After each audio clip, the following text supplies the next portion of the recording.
एक बार प्रेम से बोलिए भगवान विष्णु की जय, श्री सत्यनारायण भगवान की जय। आज है पूर्णिमा, तो आज आप लोग सुनेंगे पूर्णिमा व्रत कथा। पौराणिक कथाओं के अनुसार कर्तिका नामक नगरी में चंद्रहास नामक राजा राज्य करता था। उसी नगर में धनेश्वर नामक एक ब्राह्मण था और उसकी पत्नी अति सुशील और रूपवती थी।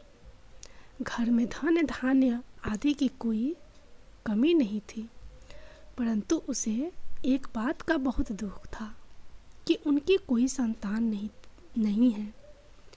एक बार गांव में एक योगी आया और उसने ब्राह्मण का घर छोड़कर आसपास के सभी घरों से भिक्षा लिया और गंगा किनारे जाकर भोजन करने लगा। अपने भिक्षा के अनादर से दुखी होकर धनेश्वर योगी के पास जा पहुंचा और इसका कारण पूछा।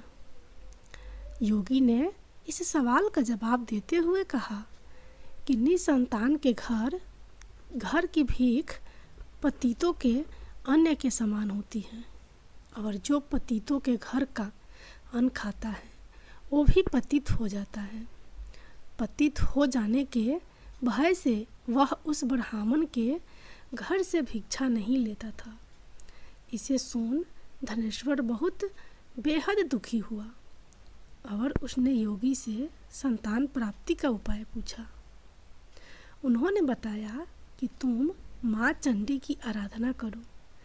इसे सुन वह चंडी की आराधना करने के लिए वन में चला गया।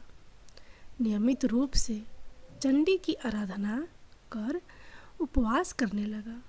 इससे प्रसन्न होकर माँ चंडी ने 16वें दिन ब्राह्मण को सपने में दर्शन दिया और पुत्र प्राप्ति का वरदान दिया।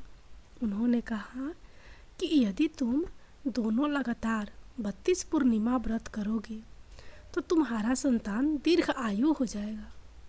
इस प्रकार पूर्णिमा का व्रत करने से सभी मनोकामनाएं पूर्ण होती हैं और विशेष फल की प्राप्ति होती है।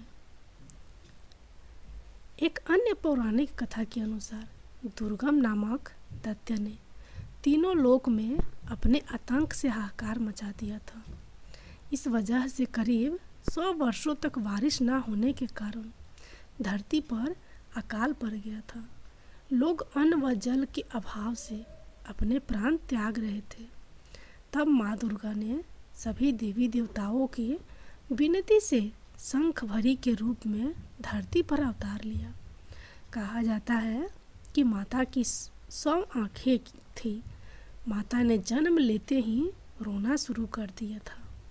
माता के आंसू से पूरी धरती जलमग्न हो गई और एक बार फिर पृथ्वी पर जल की पूर्ति हुई।